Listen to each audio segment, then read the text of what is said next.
दोस्तों, तो आज की इस वीडियो में हम बात करेंगे बहुत ही इंपॉर्टेंट टॉपिक के ऊपर, जो कि है ई रूपी। कि ई रूपी क्या होता है और ई रूपी की मदद से हमारी लाइफ इजी कैसे बनेगी, और जो ई रूपी है उसकी वजह से हमारी इकोनॉमी को बूस्टअप कैसे मिलेगा। कि गवर्नमेंट ने इसे लॉन्च किया है तो गवर्नमेंट के उसके पीछे क्या बेनिफिट्स हैं या हम लोगों के इसके पीछे क्या बेनिफिट्स होंगे।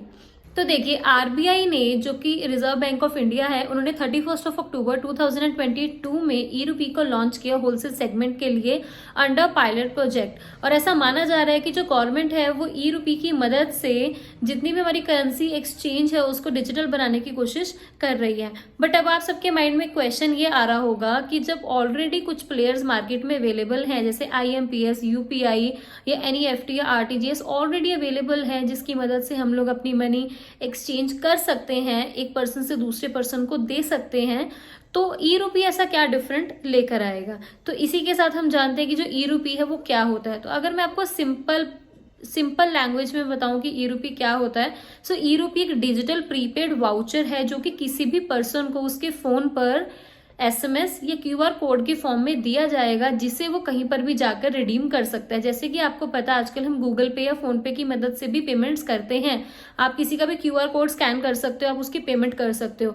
यही सेम रोल प्ले करेगा UPI। बस इसके अंदर ये डिफरेंस रहेगा कि ई रूपी यूज करने के लिए आपको ना तो इंटरनेट की जरूरत है, ना ही आपके पास स्मार्टफोन होना चाहिए, ना ही आपको बैंक अकाउंट की जरूरत है, और इजीली आप एक पर्सन से दूसरे पर्सन तक मनी ट्रांसफर कर सकते हो। और ना ही इसके लिए आपको किसी भी कार्ड की जरूरत है। जैसे आज हम इतने डेबिट कार्ड, क्रेडिट कार्ड संभाल कर रखते हैं, तो ना तो आपको किसी कार्ड की जरूरत है, ना ही आपके पास बैंक अकाउंट होना चाहिए, कोई जरूरी नहीं है। स्मार्टफोन हो या ना हो उसका भी कोई जरूरत नहीं, और नेट नहीं भी होगा तो भी आपकी ई रूपी से जो पेमेंट है वो आप किसी भी मर्चेंट को या किसी भी पर्सन को ट्रांसफर कर सकते हैं।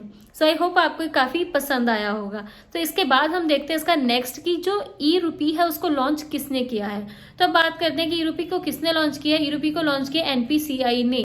जो NPCI है वो है national payment corporation of India, जो कि जितनी भी डिजिटल पेमेंट्स हमारी होती हैं उनको देखती है। तो NPCI ने क्या किया है, उसने DFS के साथ, मतलब डिपार्टमेंट ऑफ फाइनेंशियल सर्विसेज और मिनिस्ट्री ऑफ हेल्थ अथॉरिटी के साथ मिलकर ई रूपी को लॉन्च किया है, ताकि जितनी भी हमारी पेमेंट्स जो कैश में होती है या जो भी हम अलग अलग मेथड से करते हैं उसको हम एक जगह पे रख सके, और टोटली जितनी भी मनी एक्सचेंज होती है उसको डिजिटल या उसको कैशलेस कर सके। तो जो ई रूपी है वो टोटली कॉन्टेक्टलेस, कैशलेस और कार्डलेस ट्रांजेक्शन्स होंगी, जिसकी मदद से जो हमारा फ्यूचर है वो काफी ज्यादा चेंज हो जाएगा in terms of money exchange. तो जो NPCI है उसने 11 बैंक्स के साथ अभी फिलहाल करंटली पार्टनरशिप की हुई है ई रूपी को लॉन्च करने के लिए। तो देखते हैं कि वो 11 बैंक्स कौन कौन से हैं। तो 11 बैंक्स में आते हैं, सबसे पहले हमारा आता है एक्सिस बैंक, देन आता है bank of Baroda, Canara bank, HDFC bank, ICICI bank, Indian bank, IndusInd bank, Kotak bank, Punjab national bank, SBI bank, इसके अलावा यूनियन बैंक ऑफ इंडिया। तो इन 11 बैंक्स के साथ अभी तक फिलहाल NPCI ने पार्टनरशिप किया है, जो कि अपने कुछ जो कस्टमर्स हैं उनको इशू करेंगे ई रूपी एक प्रोजेक्ट के अंडर, की देखने के लिए कि उससे जो पेमेंट्स है वो कितनी इजीली हो रही हैं। अब बात करेंगे कि जो ई रूपी है वो कहाँ कहाँ यूज हो सकता है। तो करंटली क्या, मैंने आपको बैंक्स के बारे में बताया, इसके अलावा जो NPCI है उसने 1600 से भी ज्यादा हॉस्पिटल्स के साथ टाई अप किया है, जहां जाकर आप अपने ई रूपीज को रिडीम कर सकते हैं। और एक्सपर्ट्स का ऐसा भी मानना है कि आने वाले समय में जो ई रूपी का यूजर बेस है वो काफी बड़ा हो जाएगा, कि इवन जो MSMEs हैं वो भी अपनी B2B ट्रांजैक्शंस के लिए ई रूपी का ही यूज करना बेनिफिट समझेंगे। तो अब ये देखते हैं कि जो ई रूपी जो गवर्नमेंट ने लॉन्च किया है उससे RBI को क्या बेनिफिट होगा, और इसके अलावा हमारी जो कंट्री है वो कैसे बूस्टअप होगी। क्योंकि ई रूपी आ रहा है, उसके साथ के और भी बहुत सारे प्लेयर्स ऑलरेडी मार्केट में अवेलेबल हैं। तो ऐसा क्या बेनिफिट होगा हमारी कंट्री को कि जिससे वो बूस्टअप हो जाएगी। तो देखिए, एक एक करके इन सभी पॉइंट्स को देखते हैं। फर्स्ट इंपॉर्टेंट पॉइंट यही है। तो फर्स्ट इंपॉर्टेंट पॉइंट ये है कि जो फेक नोट्स हैं उनकी प्रॉब्लम बिल्कुल ही बीच में से हट जाएगी, क्योंकि जब फिजिकली कोई नोट ही नहीं रहेगा तो फेक कहाँ से बनेंगे, और ना ही फेक करेंसी एक्सचेंज होगी। इसके अलावा वियर एंड टीयर का प्रॉब्लम बिल्कुल फिनिश हो जाएगा। ना तो आपके नोट धुल के खराब होंगे, ना ही आपके नोट फटेंगे तो उसका कुछ भी ऐसा वेस्टेज नहीं होगी। तो वियर एंड टीयर भी आपका खत्म हो जाएगा। इसके अलावा जो आपकी करेंसी है वो काफी ज्यादा ड्यूरेबल हो जाएगी, क्योंकि वो डिजिटल फॉर्मेट में आपके पास होगी, तो आप उसको जितने मर्जी टाइम के लिए अपने पास रख सकते हैं। फोर्थ चीज, जो आरबीआई है उसकी प्रिंटिंग कॉस्ट बिल्कुल ही खत्म हो जाएगी, क्योंकि नोट ही नहीं प्रिंट होंगे तो प्रिंटिंग कॉस्ट तो ऑटोमेटिक नीचे आ ही जाएगी। अगर प्रिंटिंग कॉस्ट नीचे आएगी दैट मीन्स कि आपकी जो पेपर वेस्टेज है वो भी टोटली फिनिश हो जाएगी। अगर पेपर वेस्टेज फिनिश हो रही है दैट मीन्स वो जो प्रोडक्ट है वो इन्वायरमेंट फ्रेंडली है, क्योंकि पेपर बनाने के लिए तो ट्रीज का यूज किया जाता है। तो नो मोर ट्रीज कटिंग होगी, इस वजह से इन्वायरमेंट फ्रेंडली भी हो जाएगा।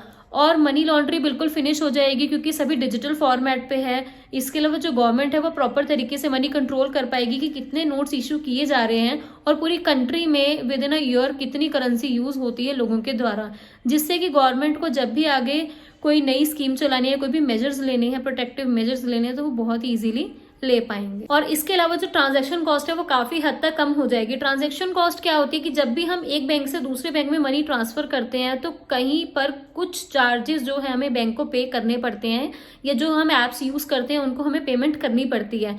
बट ई रूपी ये चीज को बिल्कुल ही खत्म कर देगा, ट्रांजेक्शन कॉस्ट आपकी बिल्कुल ही खत्म हो जाएगी, जिससे कि आप सबको बहुत ही ज्यादा बेनिफिट होगा। तो देखते हैं कि इसका जो फ्यूचर में यूज है वो कितना ज्यादा इंक्रीज होगा। अभी तो फिलहाल ये पायलट प्रोजेक्ट के अंडर में ही चल रहे हैं, तो देखते हैं आने वाले सालों में ये हम लोगों के लिए, मतलब जो हम मेन कंज्यूमर है, जो रिटेल सेगमेंट है, उसके लिए कब ये अवेलेबल होगा।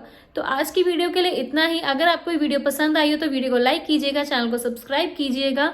तो मैं मिलती हूँ आप सबसे हमारी नेक्स्ट वीडियो में, तब तक के लिए कीप वॉचिंग अनलॉक लाइफ।